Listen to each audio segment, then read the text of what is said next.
Welcome to Two Humans Talking, the podcast that discusses the challenges of staying healthy in this modern, fast-paced world. I'm Tiffany Sims, your weight loss and high performance That's coach. how I feel this week. I'm like, and I'm Chelsea Scroggins, your yoga teacher and motivational speaker.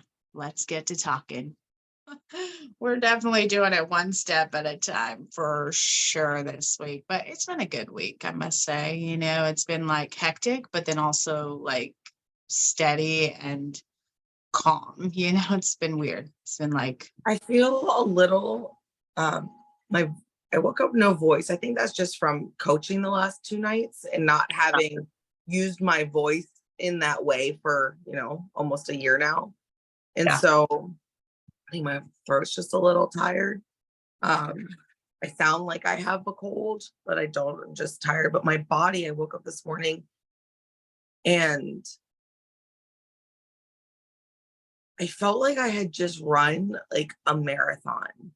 And I was like, this is ridiculous. Like, I work out regularly. And then I was like, Tiffany, like, you're using muscles and moving your body in directions and planes that you haven't used in a year. Like, you work out in a very specific way.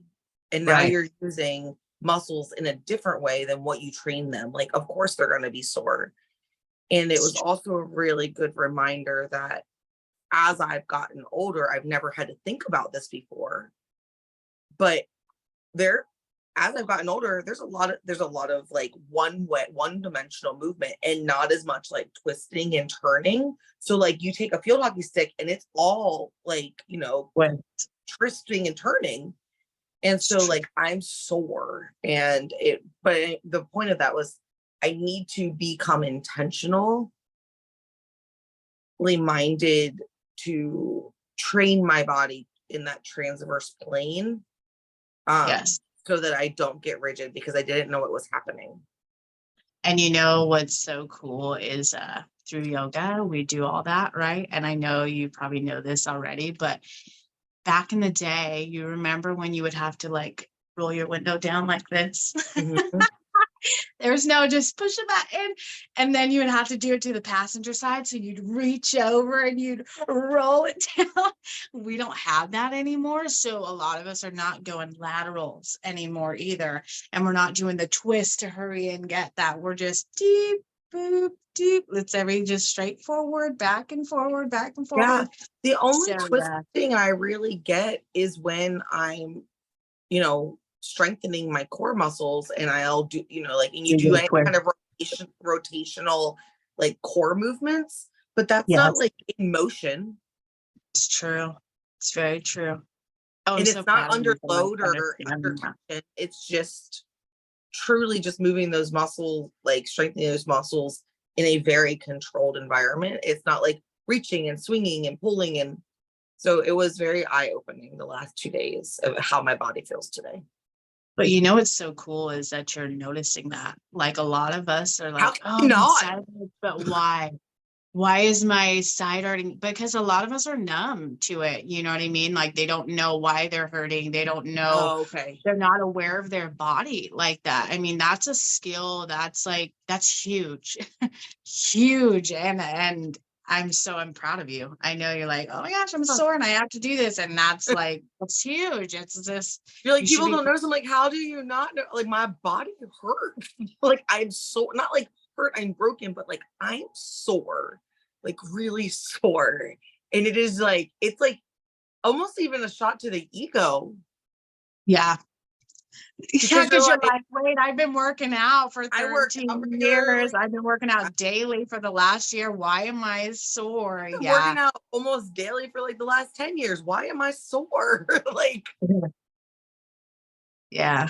But that's also kind of cool too, because now you're recognizing other muscles that you never recognized before. And now you're like, oh, we can work these now by doing this motion. So it's kind of neat that you discovered that as well. Yeah, I'm trying to work on right here. And so I'm going to do some pull downs, but with a band. So I'm going to take it and then just back behind. So I'm excited. And then also the dumbbell with the weight. I mean, like I'm doing a lawnmower, to try to help with that as well. But yeah, so learning new things. Renegade Rose. I'm not a big fan of Renegade Rose. Like, well, I'm not a fan of Renegade Rose from a like a quad ped or from a plank. Like my arms and my legs and my arms, I don't think are proportional. So like I feel like I'm not getting a full range of motion because my hand hits the ground before I'm fully back relaxed.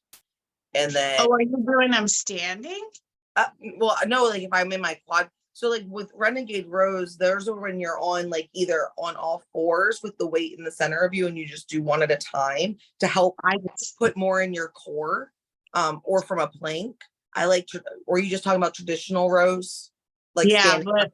basically, yeah, standing up or sitting and then doing it this way. But I was just gonna, I mean, I stand up. I stand up and I do like I warrior like one with my rows. feet. And then I'm just like, because I'm very in my head when I'm doing it, I'm like, okay, we're gonna stretch the lower part, like because a lot of the times we're not stretching our calves. Actually, a lot of times we're just working out and not stretching and not doing the rehab before and after that you should be doing. But that's what I'm doing. I'm like, you're gonna stretch this while you're also tightening the side and then, building your bicep too, a little bit of everything instead of all on the ground. But that's what I've been doing lately. Obviously, you can change it up. But yeah, I never actually did it on my all fours like that. I would Yeah, imagine it would be awkward for me too.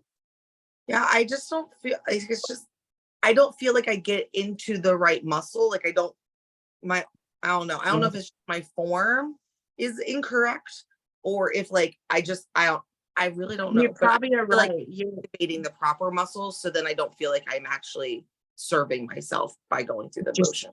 which is true. You're not. I mean, you're getting movement, but as far as like building something, you're not using it to the full potential, basically. And then you're wasting your time. I don't think I told you this. So this is fun.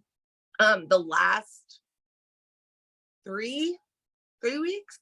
So I was having a chat with a girlfriend and I was telling her how I'm jealous of like my clients and like people I see out in the world just beginning their like getting back into a routine or starting a routine for the first time. Because it's fun. Like I'm so jealous of people who get to be beginners because Yeah. once you like, how do I articulate this? When you've run 48.6 miles through Disney World twice, like what is that next milestone to either prove to yourself that you could do something that you've never done before, or maybe it was you who I was talking to. I don't remember. It was either you or my friend Chelsea, or Erica, It one of the wasn't three. me. Yeah, it Uh, wasn't me, but I remember watching, you did a post on this or you did something on your story and I uh, watched it. but yeah, it And was like I get so jealous of people who are like running their first 5K or running their first 10K because like those milestones, like you're proving to yourself in that like, can I do this? Yes, I can do this. Like, can I do this? Yes, I can do this. And that like momentum and that like curiosity takes you so far because every time you do something you haven't done before, there's like this mini celebration. And then or here I've done the dopey challenge twice, and it's just kind of like, well, what's next? Because it's like now everything is a comparison to what I've already done. Either I'm not fast enough, or I hurt more than I used to, or whatever. And or Mhm. it's like, oh, I've done this. Like there's not that like curiosity of can I do this? Because now it's just like you know what you're getting into and you know it's going to take a long time and you know it's going to be hard, so you get to like into it and you're just like, I don't know that I want to, like. Oh, And so my friend was like, well, what if you were a beginner again? And I really resisted that for a bit because I was like, what do you mean? Like, I don't, like, I hear the words you're saying. That's something I would say to someone, but I really don't know what it means. I was just gonna say the same thing. Like, what if you did a new thing? So I don't know, maybe you're gonna go to Colorado and do like a mud runner or whatever. Like you could do I've something. done that. Oh, okay. Well, or maybe you do something completely different of what you're doing. Maybe it's not running. Maybe it's total different Thought I thing wanted to that do a you're all of triathlon. a sudden a beginner. Yeah, I thought I wanted to do a triathlon because I was like, that would be a new challenge. I Mhm. learned that I really don't enjoy swimming. And I learned that I really don't like riding my bicycle um in a competitive way. It's like it's so I learned things about myself, which was cool. But what if when you first started running, did you were like, "Ooh, I love this," or were you like, "Ooh, I don't know if I love this"? When I first started running, it was a I don't like that I can't do this Mm. and I'm gonna figure this out. So it's like you're not going to feel defeated from this, that you can't, and you're going to learn how. Mm-hmm. So with the triathlon, with you swimming and biking, you like, I already know how to do this. I It just was don't more like just to do like, it. I started training. I trained for 3 months and I was just like, I really am not like, I don't enjoy this. And I had a really hard moment because I was like, are you quitting? Are you giving up? Are you going back to old habits and Mhm. making excuses? And oh, that hit a nerve. Um, Mhm. and it was like, no, like it's okay to try something and to give it time and to say, you know what, I don't think this is for me. Right. Maybe I'll circle back around to it in the future, but it's okay that I'm not enjoying this and I don't need to force myself to do something I don't enjoy.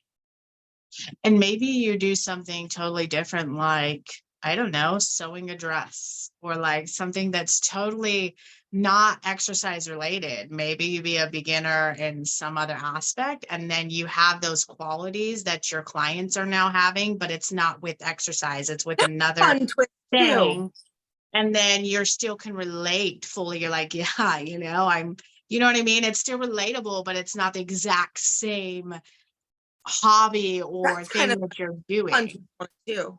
So what I have been doing is taking that beginner's mindset of like, okay, well, what would being a beginner look like?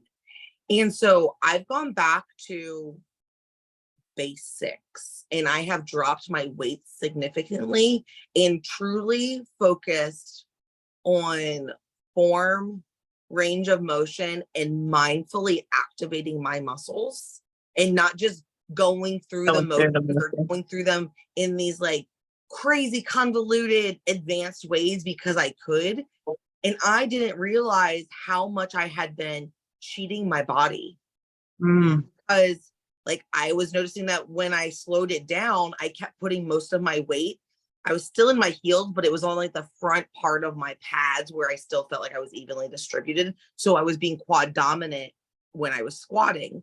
And then I was like keyed into, and I was like, that's why I feel like I'm falling onto the toilet when I pee because I'm not activating my glutes and everything. My quads are only taking me so far before they give.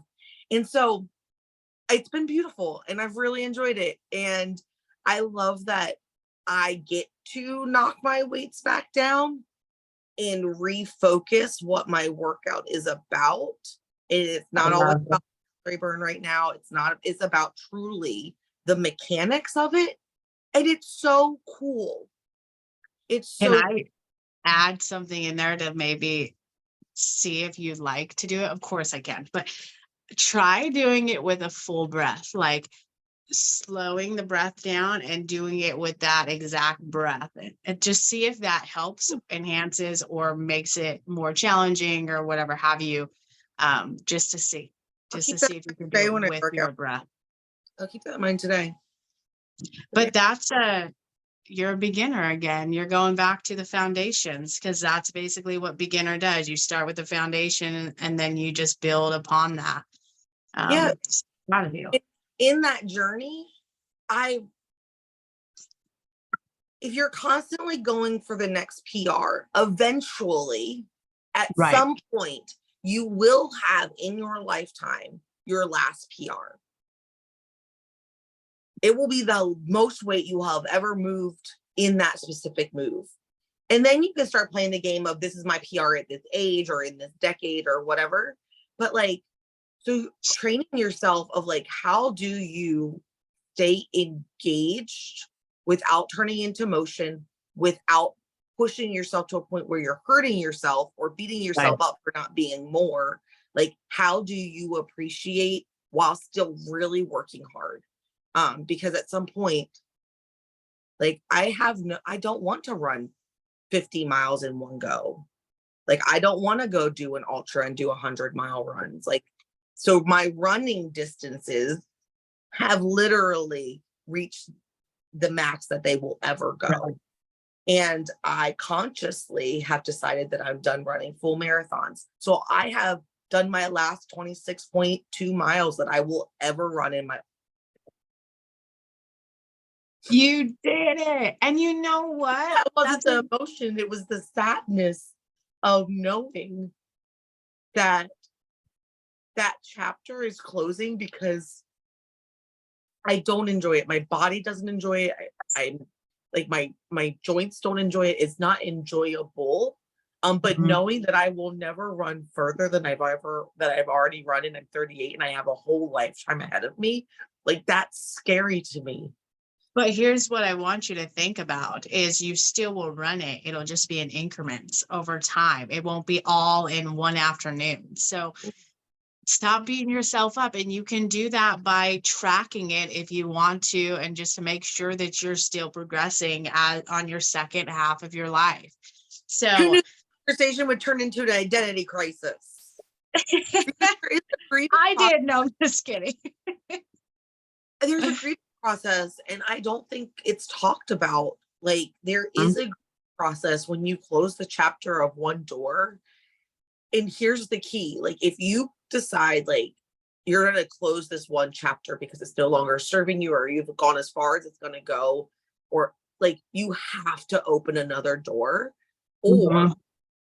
you are going to become so stuck and uncomfortable, and next thing you know, it's going to be, I see this part. I see, you see all these athletes, these Division 1 athletes, and they're going, like, hardcore training for like 20 years from the time they Mhm. were until they graduate, and all of a sudden they don't know what to do with themselves because no one's telling them what to do. Their identity was in whatever sport they had. They were training with purpose, and next thing you know, a lot of those athletes, they gain a lot of weight and become very sedentary because they didn't open a new door and a new adventure. And now, Yes. and them are in their 40, like, when they hit their 40s, and they're like, I can't keep living like this. This is miserable. How do I start over? And how do I start over without comparing myself to the Division 1 athlete that I used to be? And you know what's crazy about that is once you put all your identity into one thing, one project, everybody knows you from this, and all of a sudden you can't do it. Yeah, it does something to your ego, and it does something to your nervous system as well. And so what you got to do is find that next passion project. And maybe it's not athletic. Maybe you're now a wonderful writer. You've always been, but you've never been able to channel that. You know what I mean? So that's what people need to realize too, that you can now just walk around the neighborhood, keep your walking it. It doesn't have to be on the football field, 200 miles an hour, just running into people. It's now just walking around, keeping so that you're not sedentary. And then you find that other passion project that you've always wanted to do, but never had the time nor the energy to do it. Yeah, Be a beginner at that. that's really good. Anyway, I hope Master. you like you were literally sitting on the couch with us, because Chelsea and I literally just hopped on Zoom and we were chit chatting, and this is what just came up in our conversation, friend to friend. And so we decided to keep it as the podcast this week. And so I would love to hear your takeaways and your stories in the comments. And with that, Two Humans Talking, we'll see you next week. Bye. Bye.